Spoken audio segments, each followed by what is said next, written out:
चला आपण आज असं खत बनवूया जे खूप उपयोगाला आहे. बघा ही आहे हळद आणि याच्यामध्ये तुम्हाला लिंबाची साली आहे, जे काही आपण लिंबू पिळल्यावर जे उरते ते साली. आता त्याची माहिती मी तुम्हाला हळूहळू देते. याच्यामध्ये मी 2 चमचे चहा पावडरचा उपयोग केला, 2 चमचे हळद घेतली आणि लिंबाचे 3-4 साली घेतले. हे मी पाण्यामध्ये उकळून घेतलं आणि रात्रभर ठेवू शकतात. माझे 2 दिवस तसेच राहिले, ते पाण्यामध्ये छान मुरले. आणि याच्यात चहा पावडर पण भरपूर उपयोगाला असते. त्याच्यासोबत हळद ही खूप गुणकारी असते झाडांसाठी आणि लिंबाच्या सालीसुद्धा खूप उपयोगाला असतात. हे खत बनवल्यावर बघा मी 1 लिटर पाण्यात हे सर्व भिजत ठेवलेलं होतं. 1 लिटर पाण्यात आपण भिजत ठेवलं की आपण काय करायचं, त्याला 5 ते 6 लिटर पाण्यामध्ये परत ते मिक्स करायचं, म्हणजे साधं पाणी मिक्स करायचं. आणि कारण हळद गरम असते त्याच्यामुळं. आणि तुम्ही बघा ह्या झाडाला देतात, झाडांची ग्रोथ खूप लवकर होणार आहे. कारण हळदीमध्ये असे गुणधर्म असतात ना, जे आपण कीड दूर ठेवते बागेमधील. आणि कीड असो, फंगस असो, बुरशी असो, हे सर्व दूर करणार आहे आपल्या बागेमधली. आणि झाडांची वाढसुद्धा खूप लवकर होते. चहा पावडरमध्ये भरपूर प्रमाणात नायट्रोजन असते. लिंबाच्या सालीमध्ये काय होते, pH संतुलित राहतो आपला. आणि कीड मुंग्यासुद्धा दूर राहतात लिंबामुळे. त्याच्यामुळे हे तिन्ही एकत्र केलेले आहे मी नैसर्गिक घटक, आणि हे खत म्हणून अतिउत्तम काम करणार आहे. ह्या सगळ्या फुलांच्या झाडावर देऊ शकतो आपण. फुलांच्याच झाडावर नाही तर सर्व बागेमध्ये देऊ शकतो आपण. आणि बघा आता अशा पद्धतीने मी सर्व झाडांना भरपूर काही दिवसातच तुम्हाला रिझल्ट दाखवेल. भरपूर फुलं आपल्या झाडाला आलेली असेल.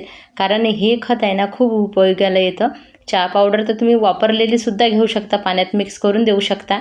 मी फ्रेश घेतलेली आहे. आणि हँगिंग प्लांटरमध्ये बघा किती कड्या आल्या काही दिवसातच.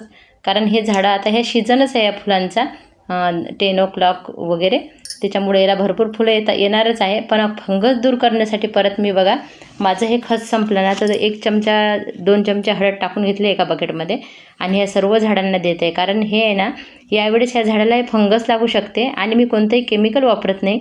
कारण आज उन्हाळ्यामध्ये जास्त आपण पाणी दिले जाते, त्याच्यामुळे फंगस लागते. बघा असे झाडं खराब होतात किंवा पांढरी याला कीड पडते. म्हणून मी अशा घरगुती खतांचा उपयोग करत असते.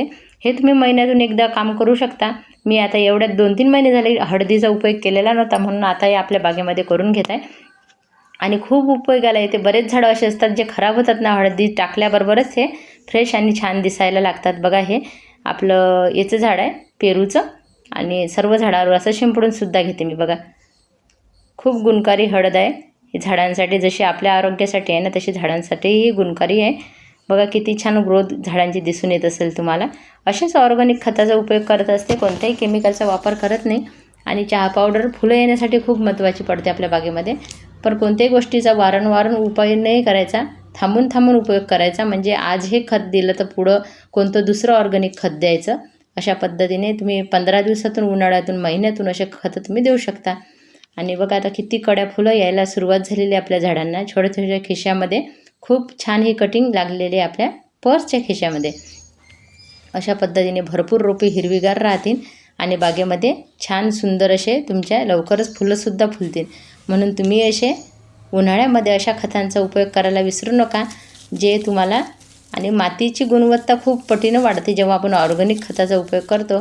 कारण केमिकलच्या वापरानं काय होते माहिती आहे का, आज तुम्हाला रिझल्ट मिळेल पण हळूहळू आपली मातीची गुणवत्ता खराब होत जाते आणि मातीवर मग काम जास्त करावं लागते. तुम्ही जर अशा पद्धतीने उपयोग कराल ना, तर आपल्या मातीची गुणवत्ता खूप जास्त वाढत जाते. कशी वाटली माहिती नक्की सांगा. धन्यवाद.